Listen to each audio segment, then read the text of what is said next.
Marine Le Pen et Éric Zemmour ne s'entendent pas toujours, mais ils s'accordent en tout cas sur un point, la privatisation de l'audiovisuel public. On va se pencher sur cette question, d'autant plus que le financement des services publics audiovisuels est régulièrement discuté dans plusieurs pays. En Europe, ils sont remaniés ou remis en cause depuis plusieurs années.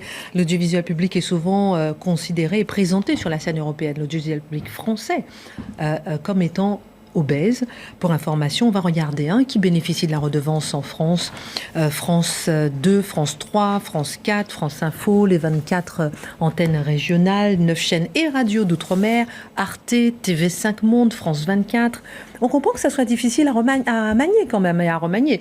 On va regarder les radios aussi, puisqu'il y a les radios de l'audiovisuel public. Radio France avec 7 radios nationales, France Inter, France Info, France Culture, 45 radios locales, RFI aussi, qu'on oublie souvent, qui fait partie. Et on oublie aussi que la redevance va aussi à Arte, au CNC. On a parlé d'Arte. Alors, ce qui est intéressant, mon cher Mathieu, c'est qu'il y a des raisons économiques à cette volonté de remanier régulièrement cet audiovisuel public. Et il y a des raisons idéologiques. Alors, comment analyser les raisons qui poussent certains, selon vous, à embrasser cette thèse de remaniement, on va dire ? Oui, parce qu'on le constate un peu partout, le statut des médias publics dans le débat public est remis en question régulièrement. Pourquoi? Parce que de manière paradoxale, normalement, on devrait s'attendre à ce que le service public soit justement au service du public, qu'il accueille la société dans ses différentes composantes, dans les différents courants qui la traversent, dans les différentes visions qui l'habitent et qui s'entrechoquent.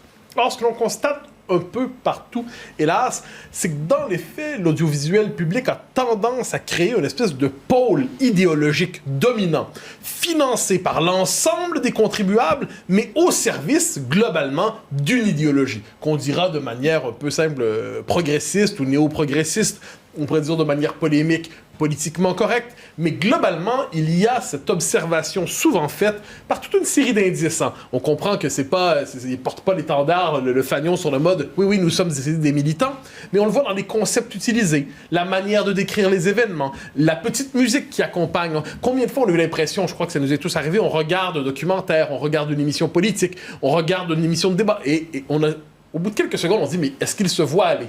Sont-ils conscients qu'ils sont ouvertement militants ou est-ce qu'ils sont à ce point pénétrés de l'idée qu'ils sont dans le bien qu'ils sont incapables de voir leur propre militantisme? C'est une question que je me pose souvent. On les voit aller, et là, est-ce qu'ils se voient aller? La réponse, c'est non, dans les faits.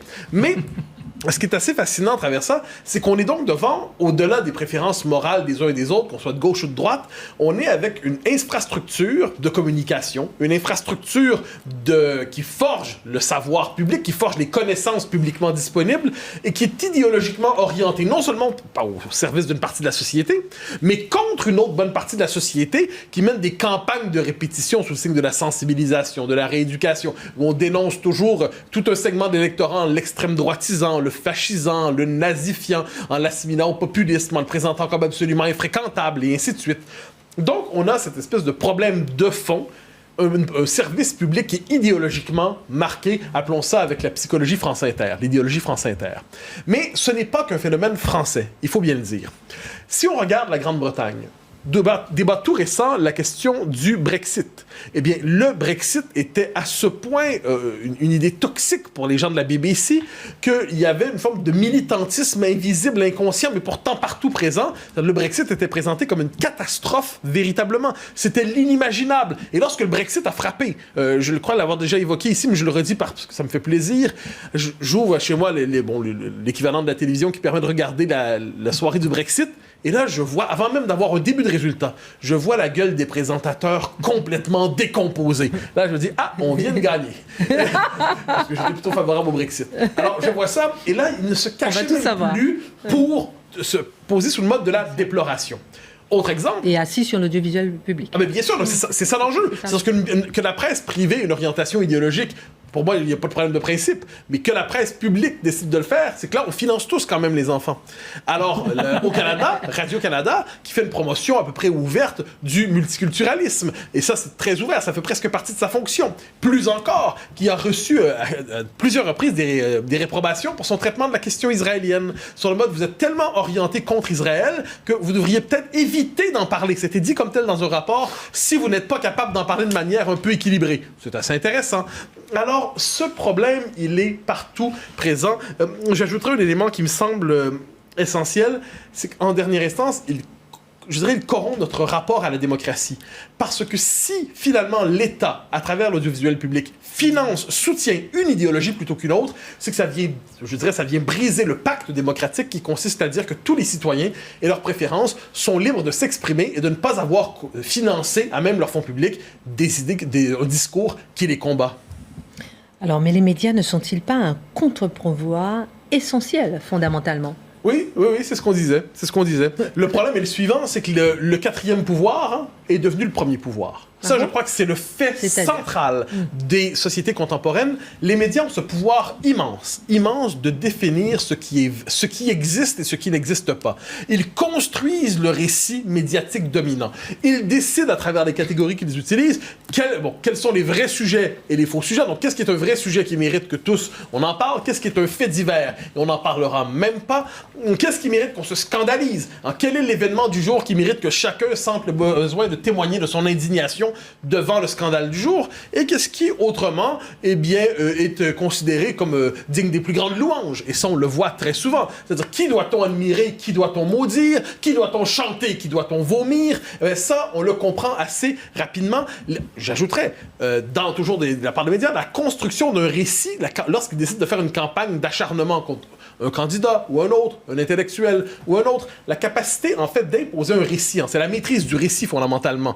Là, il y a des milliards d'événements qui se passent dans nos vies. Et quel est le pouvoir du récit? C'est la possibilité de raconter la société, de dire le sens des événements, de dire ce qui arrive, de créer ou à tout le moins de raconter les controverses, les polémiques, les tensions, les tendances. Ce pouvoir est à ce point intimidant aujourd'hui que le politique se définit en fonction de l'espace médiatique consenti. Il accepte d'évoluer, de bouger, d'orienter en fonction de la crainte qu'il a de la réaction des médias d'une manière ou de l'autre. Ce qui fait que combien de fois, si vous fréquentez quelquefois des politiques, il m'est arrivé d'en fréquenter de mon côté de l'Atlantique et j'en croise dans le vôtre, combien de fois la réaction d'un politique sur est-ce qu'on doit faire ça, oui ou non, la réaction c'est on peut pas, les médias le permettront pas. Donc, il y a l'interdit de la Cour constitutionnelle, le Conseil constitutionnel, mais il y a aussi l'interdit médiatique. Si on va dans cette direction, on va en payer le prix. Ce n'est pas jouable. Donc, il faut bien voir qu'à travers ça, les grands médias aujourd'hui sont le premier pouvoir et le pouvoir politique, qui dépend directement du peuple, est finalement le dernier contre-pouvoir. Revenons au service de l'audiovisuel public précisément, parce qu'il y a des raisons financières qui existent aussi. Rappelons-nous, parce que je l'ai dit tout à l'heure, on a oublié souvent qu'Emmanuel Macron, au début de son mandat, il parlait de vouloir réduire justement le côté financier de l'audiovisuel public en disant que c'était une honte de la République. Oui, alors les raisons financières sont évidemment censées. Je l'évoquais plus tôt, la tendance à l'extension, une forme l'étalement bureaucratique d'un État obèse qui multiplie les services, et toujours qui... Mauvaise gestion, gaspillage. Ah oui, puis le drame, c'est quand on décide de créer un service, c'est très dur de l'abolir ensuite. Ça, on le sait, c'est un vrai problème. Et pourtant, je vous avouerai que ce n'est pas... Sur le fond des choses, mon désaccord n'est pas là. Mon désaccord n'est pas avec l'existence d'un audiovisuel public en soi. J'y suis, au fond de moi-même, favorable. Je crois qu'il est nécessaire en soi, pour ne serait-ce qu'au nom de la culture, au nom de ce qui ne relève pas de la logique du marché et qui doit être mis en scène publiquement. Comme je dis, ça peut être du débat, de la philosophie. Faites la liste de tous les sujets. Il y aurait de la place dans une société développée, justement pour un audiovisuel public qui se donne, au-delà des querelles politiques et idéologiques, se donne la mission de nous tirer, c'est, appelons ça le principe France Culture, qui n'est pas toujours honoré par ailleurs par la chaîne, que j'aime bien néanmoins. Mais le problème est le suivant. C'est l'absence de pluralisme. C'est l'absence de pluralisme, le pluralisme intellectuel, le pluralisme des idées, le pluralisme des visions. Ce pluralisme est absent trop souvent de l'audiovisuel public. Et ce qui est paradoxal, c'est que le pluralisme réémerge, parce que nos sociétés sont contradictoires. Mais où est-ce qu'il réémerge? Il réémerge dans le privé. Dans des groupes privés, des groupes de communication privés, qui, eux, acceptent d'une manière ou de l'autre, pour différentes raisons, d'avoir différents points de vue.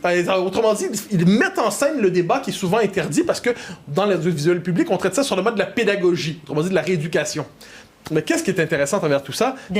Lorsque émergent des groupes privés qui mettent en scène le débat et le pluralisme intellectuel, on trouve bien les journalistes pour dénoncer l'existence de ces groupes, dénoncer l'existence de ces radios, dénoncer l'existence de ces chaînes télé, de ces chaînes d'info, en disant ils mettent en danger la démocratie. Pourquoi osent-ils dire cela? Parce qu'on sort de l'idéologie obligatoire sur laquelle ils exercent un véritable contrôle. N'est-ce pas le paradoxe de notre temps? Le véritable sens du débat, le véritable sens du pluralisme aujourd'hui, c'est réfugié dans le privé, n'est plus dans le public. On peut s'en désoler. Merci, madame, messieurs, pour cette émission. Excellente suite de programme sur CNews. À demain, 19h. C'est pas tout à fait vrai. Tout de suite, Pascal Praud et ses invités dans l'heure des pros 2.